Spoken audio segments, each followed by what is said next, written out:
guys, welcome back to my YouTube channel. It's me Taza and welcome back for another vlog. Happy Vlogmas Day number 5 you guys. Oh my god. So for today's vlog you guys is ano lang naman siya, simple vlog lang. Ipapakita ko lang naman sa inyo yung mga chores at gawain ko dito sa bahay namin. Iga ng manok guys. So, yeah, papakita ko lang naman sa inyo yung mga ginagawa ko or chores ko sa bahay. So, let's go. But before that, uy, ba't ang ingay mo, Mrs.? Ang ingay niya, guys. Super. And anyway, dito ko sa back namin, nag-film kasi yung unang gawain ko, guys, is natapos ko na siya. And I'm like, oh my god. So by the way, first task ko is magpapakain ng mga pusa, which is I'm already done doing it. And nagpakain ako guys. And next kong gawain is maglinis sa sulod. So let's go and clean it. So ayan siya guys. So magpakain ako. Now let's just clean all this mess here in this house because sobrang kalat. Linis yung kwarto ko, pero yung dito at saka dito is hindi guys. So, we're gonna be cleaning that. Let's go. But, to honest you guys, we're just gonna go at time-lapse with this because, ang dami ko pang gagawin dito guys. So, let's just start the vlog kasi dami kong tinasabi. Start cleaning you guys.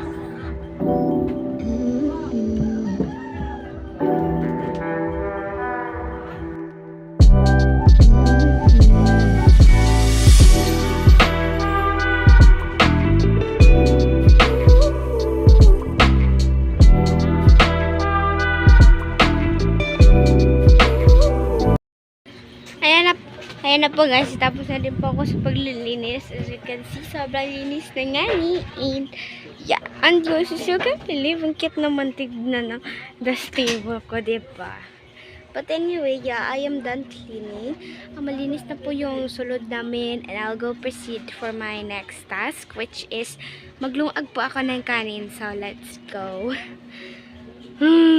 Medyo napuling po ko kanina ha. Naglinis ako.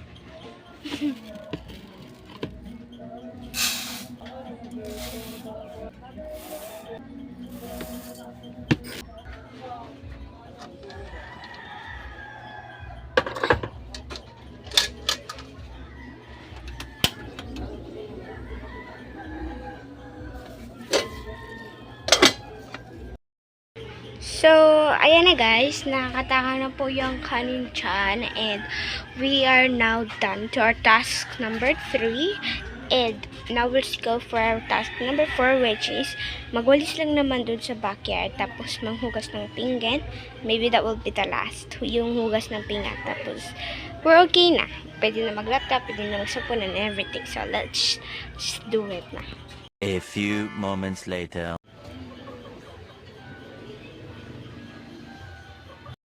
So, ayan na guys, update. Natapos na po ako sa paghugas sa mga plato. Ayan na siya.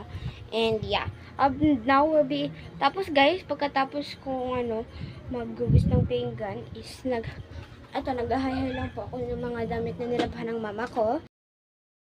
So, ayan na guys, so, nagabi na po tayo. And natapos ko naman yung mga gawain ko. And, so, yeah. Anyway, that will be the end of this vlog, you guys. Hope you enjoy watching. Make sure to subscribe, like, share, and comment. See you guys in the next video.